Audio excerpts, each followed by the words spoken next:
সকল প্রশংসা মহান আল্লাহ তাআলার। আমার এই ভিডিওটা বিশেষ করে গোবিন্দগঞ্জের এলাকার মানুষের জন্য।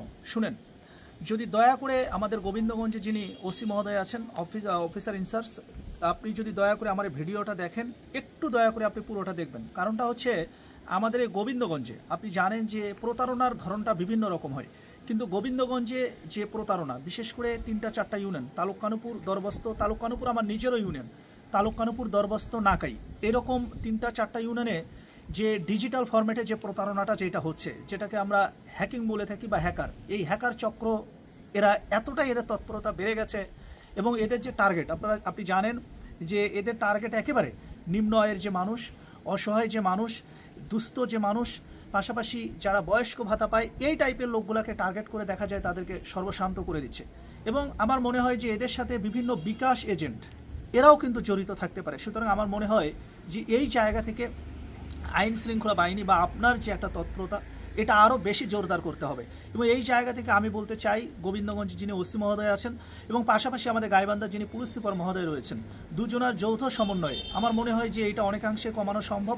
পাশাপাশি জনসচেতনতা বাড়াতে হবে। শুনেন, এইটার প্রতি বিশেষ করে একটা জেনারেশন এমনভাবে এইটার প্রতি ঝুঁকে পড়েছে এবং এইটাকে তারা এমনভাবে পেশা হিসেবে নিয়েছে, এই জায়গা থেকে আমার মনে হয় যে সামাজিক সচেতনতা যদি না বাড়ানো যায়, এবং এই দায়িত্বটা আমি মনে করি যে শুধু প্রশাসন নয়, বরঞ্চ এই এলাকাগুলো যারা নেতৃত্বে যারা আপনারা আগামীতে আসতে চান, যারা দায়িত্ব নিতে চান, জনপ্রতিনিধি যারা আপনারা হতে চান বা এখনও যারা আছেন, এই দায়িত্বটা আপনাদেরকে নিতে হবে, মানুষকে সচেতন করতে হবে। তা না হলে আপনি জানেন বা আমরা সবাই জানি, এই গোবিন্দগঞ্জ এর আগে এই তথাকথিত জিনের বাদশা, এটা নিয়ে গোটা বাংলাদেশে যেভাবে কলঙ্কিত করেছে এই গোবিন্দগঞ্জ, এরকমই একটা পর্যায়ে চলে যাচ্ছে এই হ্যাকিং বা এই হ্যাকার চক্র।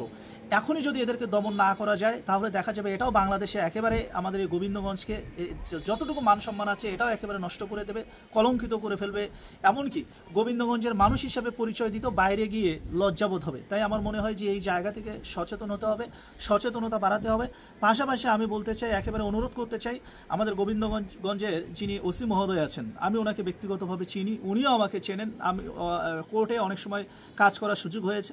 তো সেই জায়গা থেকে বলতে চাই, অত্যন্ত মানবিক একজন ব্যক্তি উনি, ওনাকে অনুরোধ করতে চাই যে আপনি একটু যদি যেভাবে হোক, যে ফরম্যাটে হোক, এখানে তৎপরতা আমি মনে করি যে আইন শৃঙ্খলা বাহিনীর একটু বেশি নিতে হবে। কারণটা হচ্ছে এই চক্রটা এতটাই শক্তিশালী, এদেরকে দেখা যাচ্ছে এদের পিছনে কারা রয়েছে, কারা এদেরকে শেল্টার দিচ্ছে, কাদের শেল্টারে এরা এই কাজগুলো করে যাচ্ছে, এগুলা বের করে আনতে হবে। তা না হলে এই একটা হ্যাকার ধরে, একটা ব্যক্তিকে ধরে নিয়ে এসে অভিযুক্ত করে মামলা করলে কোনোভাবে কিন্তু এটা বন্ধ হবে না। কারণ একটা হ্যাকার আপনি নিয়ে এসে অ্যারেস্ট করেন, এইটা কোনোভাবে এই চক্রকে বন্ধ করতে পারবেন না বা পুরো সিস্টেমটাকে বন্ধ করা যাবে না।